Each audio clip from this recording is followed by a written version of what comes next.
اعوذ باللہ من الشیطان الرجیم بسم اللہ الرحمن الرحیم توکلت علی الحی الذی لا یموت افوض امری الی اللہ ان اللہ بصیر بالعباد وما توفیقی الا باللہ۔ مولا امیر المؤمنین حضرت علی علیہ السلام فرماتے ہیں اخلصوا فی اعمالکم، اپنے کاموں میں خلوص پیدا کیجئے۔ اخلصوا فی اعمالکم، اپنے کاموں میں خلوص پیدا کیجئے۔ بحث ہماری جو آج اصول میں شروع ہونے لگی ہے وہ ہے الامر السادس علامات الحقیقت والمجاز۔ توجہ فرمائیے، ایک مرتبہ یقین ہے کہ یہ لفظ اس معنی کے لیے وضع ہوا ہے، مثلا لفظ اسد حیوان مفترس کے معنی کے لیے ہے۔ یقین ہے ہمیں کہ اسد کا معنی حیوان مفترس ہے۔ ایک مرتبہ یقین ہے کہ فلاں لفظ فلاں معنی کے لیے وضع نہیں ہوا ہے، لیکن اگر مناسبت ہے حقیقی معنی میں اور دوسرے معنی میں تو پھر مجاز ہے۔ اور کبھی کبھی انسان شک کرتا ہے کہ فلاں لفظ فلاں معنی کے لیے وضع ہوا ہے یا وضع نہیں ہوا ہے۔ مثلا لفظ اسد حیوان مفترس کے لیے وضع ہوا ہے یا نہیں ہوا، شک کی صورت میں بات کر رہا ہوں۔ اس کے لیے اصولیوں نے کچھ علامتیں ذکر کی ہیں، جن علامتوں کے ذریعے سے پتہ چلتا ہے کہ یہ لفظ اس معنی کے لیے وضع ہوا ہے یا نہیں ہوا ہے۔ کیا بلاغ کیا ہے؟ کبھی کبھی انسان کو یقین ہے کہ یہ اس لفظ کا یہ معنی ہے، کبھی کبھی یقین ہے کہ اس لفظ کا یہ معنی نہیں ہے لیکن مناسبت کی خاطر بطور مجاز استعمال ہوا ہے۔ کبھی انسان شک کرتا ہے، بحث ہماری اسی میں ہے، اسی تیسری صورت میں کہ جب انسان شک کرتا ہے کہ یہ لفظ اس معنی کے لیے وضع ہوا ہے یا وضع نہیں ہوا ہے، تو اس کے لیے کچھ علامات ذکر کی گئی ہیں جن سے پتہ چلاتے ہیں کہ یہ لفظ اس معنی کے لیے وضع ہوا ہے یا وضع نہیں ہوا ہے۔ تقریباً میرے عزیزو 4 علامتیں ہیں، علامات الحقیقت والمجاز۔ 4 علامتیں ہیں جن کے ذریعے سے ہم معلوم کرتے ہیں کہ یہ لفظ اس معنی کے لیے وضع ہوا ہے یا وضع نہیں ہوا ہے۔ کتنی علامتیں بیان کی گئی ہیں؟ 4۔ نمبر 1 تبادر، نمبر 2 صحت حمل اور سلب، یعنی صحت سلب، توضیح دیتا ہوں۔ نمبر 3 الاضطراد، نمبر 4 تنسیس و اہل اللغہ، اہل لغت کا تصریح کرنا۔ یہ 4 علامتیں ہیں حقیقت اور مجاز کے لیے بیان کی گئی ہیں۔ ان علامتوں سے پتہ چلتا ہے کہ یہ لفظ اس معنی کے لیے وضع ہوا ہے یا وضع نہیں ہوا ہے۔ پہلی جو علامت ہے وہ ہے تبادر۔ سوال، تبادر کیا ہے؟ متکلم سے جب بندہ ایک لفظ کو سنے تو ایک معنی جو جلدی جلدی بندے کے ذہن میں آ جائے کسی قرینہ کے بغیر، تو یہ تبادر کہلاتا ہے۔ تبادر یعنی معنی کا ذہن میں جلدی جلدی سبقت کرنا۔ جو ہی متکلم سے بندہ سنے اور کوئی قرینہ وغیرہ بھی نہ ہو تو یہی تبادر دلیل ہے کہ یہ لفظ اس معنی کے لیے وضع کیا گیا ہے۔ کیوں؟ تبادر دلیل ہے۔ کیوں تبادر دلیل ہے کہ یہ لفظ اس معنی کے لیے وضع کیا گیا ہے؟ فرماتے ہیں اس لیے کہ معنی کا ذہن میں حاضر ہونے کے لیے کوئی اور سبب نہیں ہے سوائے دو امروں میں سے کسی ایک کے لیے، کیونکہ معنی کا ذہن میں حاضر ہونے کے لیے کوئی اور سبب نہیں ہے سوائے دو چیزوں کے، یا قرینہ ہے یا وضع ہے، یا قرینہ ہے یا وضع ہے۔ اور پہلی چیز جو قرینہ ہے وہ 100% منتفی ہے کہ یہاں کوئی قرینہ نہیں ہے، تو پھر دوسری چیز ثابت ہو جاتی ہے جو وضع ہے کہ پس یہ لفظ اس معنی کے لیے پھر وضع ہوا ہے، پھر یہ لفظ اس معنی کے لیے وضع ہوا ہے۔ یہ ہو گئی جناب تبادر۔ تبادر کیا ہے؟ تبادر جی یہ ہے کہ یوں ہی بندہ متکلم سے ایک لفظ کو سنے تو جو معنی جلدی جلدی بندے کے ذہن میں آ جائے جبکہ کوئی قرینہ وغیرہ بھی نہ ہو، یہ تبادر کہلاتا ہے۔ اور علماء اصول فرما رہے ہیں کہ یہی تبادر دلیل ہے کہ یہ لفظ اس معنی کے لیے وضع ہوا ہے اور یہ اس کا حقیقی معنی ہے، کیونکہ ذہن میں معنی کے حاضر ہونے کا کوئی سبب نہیں ہے، ذہن میں معنی کے حاضر ہونے کا دو امروں میں سے کوئی سبب نہیں ہے، ایک کے علاوہ دو ہی سبب ہو سکتے ہیں، یا قرینہ ہے یا وضع ہے۔ پس پہلا جو قرینہ ہے وہ یہاں قطعاً منتفی ہے، قرینہ نہیں ہے، پس دوسری چیز ثابت ہے، یعنی جو وضع ہے وہ ثابت ہے۔ وضع پھر ثابت ہے کہ یہ لفظ اس معنی کے لیے وضع ہوا ہے۔ یہ جناب علی پہلی علامت۔ دوسری کیا ہے آقا جان؟ دوسری علامت یہ ہے صحت الحمل والسلب کا معنی، یعنی صحت سلب۔ صحت حمل دلیل ہے کہ یہ لفظ اس معنی کے لیے وضع ہوا ہے، اور صحت سلب دلیل ہے کہ یہ لفظ اس معنی کے لیے وضع نہیں ہوا ہے۔ یعنی یہ عرض کرنا چاہتا ہوں، آپ ایک موضوع لے آئیں اور موضوع کے اوپر محمول کو حمل کریں، ایک لفظ اس کا معنی، لفظ کو موضوع قرار دے دیں، معنی کو محمول قرار دے دیں، ٹھیک ہے؟ اور جب آپ دیکھیں کہ یہ حمل صحیح ہے، حمل جو ہوا ہے یہ صحیح ہے، صحت حمل دلیل ہے کہ یہ لفظ اس معنی کے لیے وضع ہوا ہے، ٹھیک ہے؟ مثلا کہتے ہیں الحیوان المفترس اسد، یا ادھر سے کہتے ہیں الاسد حیوان مفترس، حمل ٹھیک ہے، لفظ کو یا معنی کو موضوع قرار دیں اور پھر آپ اس کے اوپر دوسری چیز کو حمل کریں، لفظ کو موضوع، معنی کو محمول، معنی کو موضوع، لفظ کو محمول قرار دے کر جب آپ کر لیتے ہیں اور دیکھتے ہیں کہ یہ حمل ٹھیک ہے تو یہ دلیل ہے کہ یہ لفظ اس معنی کے لیے وضع ہوا ہے۔ لیکن اگر آپ دیکھتے ہیں کہ نہیں جناب صحت سلب ہے، ہم محمول کو موضوع سے سلب کر سکتے ہیں، تو پھر یہ اس بات کی دلیل ہے کہ یہ لفظ اس معنی کے لیے وضع نہیں ہوا ہے۔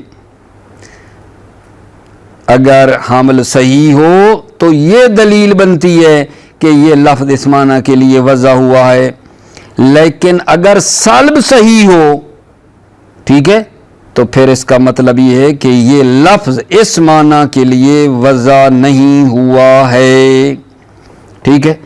اب یہاں ایک مطلب ہے جو میں یہاں عرض کرنا چاہتا ہوں، وہ یہ ہے کہ آپ نے یہاں جی حمل کی بات کی ہے، حمل صحیح ہو، ٹھیک ہے، تو وہ دلیل ہے کہ یہ لفظ اس معنی کے لیے وضع ہوا ہے۔ حمل کی جی دو قسمیں ہیں، ایک ہوتا ہے حمل اولی ذاتی، منطق میں ہم لوگوں نے پڑھا ہے، اور دوسرا ہوتا ہے حمل شائع صناعی۔ یہاں اس جگہ کے اوپر کون سا حمل مراد ہے؟ سوال۔ حمل کی دو قسمیں ہیں، حمل اولی ذاتی اور دوسرا کیا بلا؟ حمل شائع صناعی۔ یہاں کون سا حمل آپ کا مراد ہے؟ تو جواب میں عرض خدمت ہے کہ یہاں اس صیغۃ حمل سے مراد، صیغۃ سلب سے مراد حمل اولی ذاتی مراد ہے۔ حمل کی جو دو قسمیں ہیں، حمل اولی ذاتی، حمل شائع صناعی، یہاں ہماری حمل سے مراد حمل اولی ذاتی ہے، حمل شائع صناعی مراد نہیں ہے۔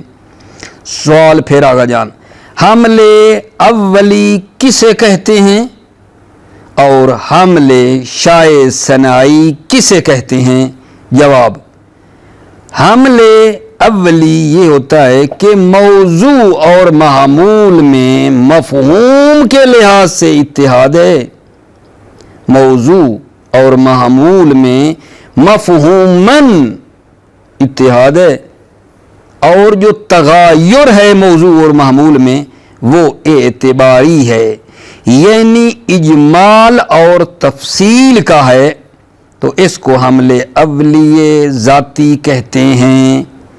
بس حمل اولی ذاتی کیا ہو گیا کہ موضوع اور محمول میں اتحاد مفہومی پایا جاتا ہے اور تغیر اعتباری ہے، یعنی اجمال اور تفصیل کا فرق ہے، ایک مجمل ہے اور ایک مفصل ہے، اس کو حمل اولی ذاتی کہتے ہیں، ٹھیک ہے۔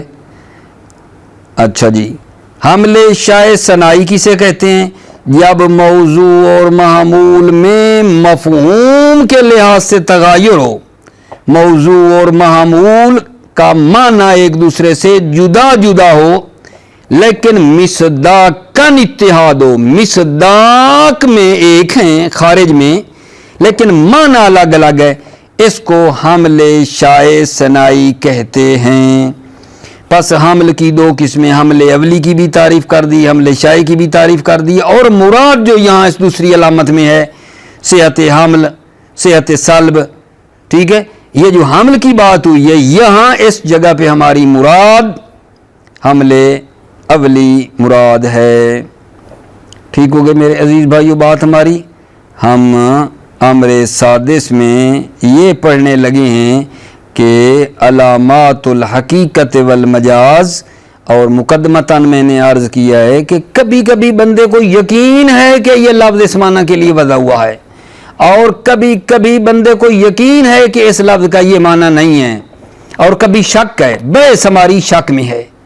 جب بندے کو شک ہو کہ یہ لفظ اس معنی کے لیے وضع ہوا ہے یا نہیں، تو عرض کر رہا ہوں اصولیوں نے اس کی 4 علامتیں بیان کی ہیں، ان علامتوں سے پتہ چلتا ہے، ان علامتوں کے ذریعے سے کہ یہ لفظ اس معنی کے لیے بنایا گیا ہے، وضع کیا گیا ہے یا نہیں۔ وہ علامتیں 4 ہیں، نمبر 1 تبادر، نمبر 2 صحت حمل و صحت سلب، نمبر 3 اضطراد، اور نمبر 4 تنصیص اہل لغہ، اہل لغت کا وضاحت کرنا کہ اس لفظ کا یہ معنی ہے۔ جن 4 علامتوں میں سے آج کے اس درس میں 2 آپ کی خدمت میں بیان کرنا چاہ رہا ہوں، اور وہ 2 کا خلاصہ آپ کی خدمت میں دیا ہے۔ وہ کیا ہے؟ تبادر، تو تبادر بتایا ہے۔ تبادر کیا ہوتا ہے